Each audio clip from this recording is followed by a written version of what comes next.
was 100 years ago. That's how far it was. But I know that I have to spend at least 20 hours. Yeah. Yeah, there's some third parties. There's the other BSD or the and for now it's free. As a single developer.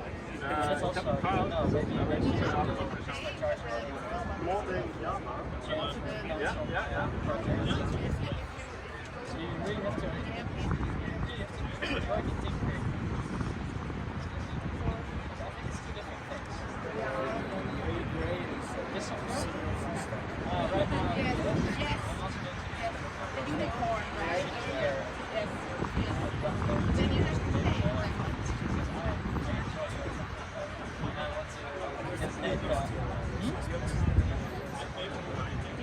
Compared to her, yes. I'm not super stingy, but I just want to know what happens. Yeah, and I enjoy the process of everything, knowing and data analysis.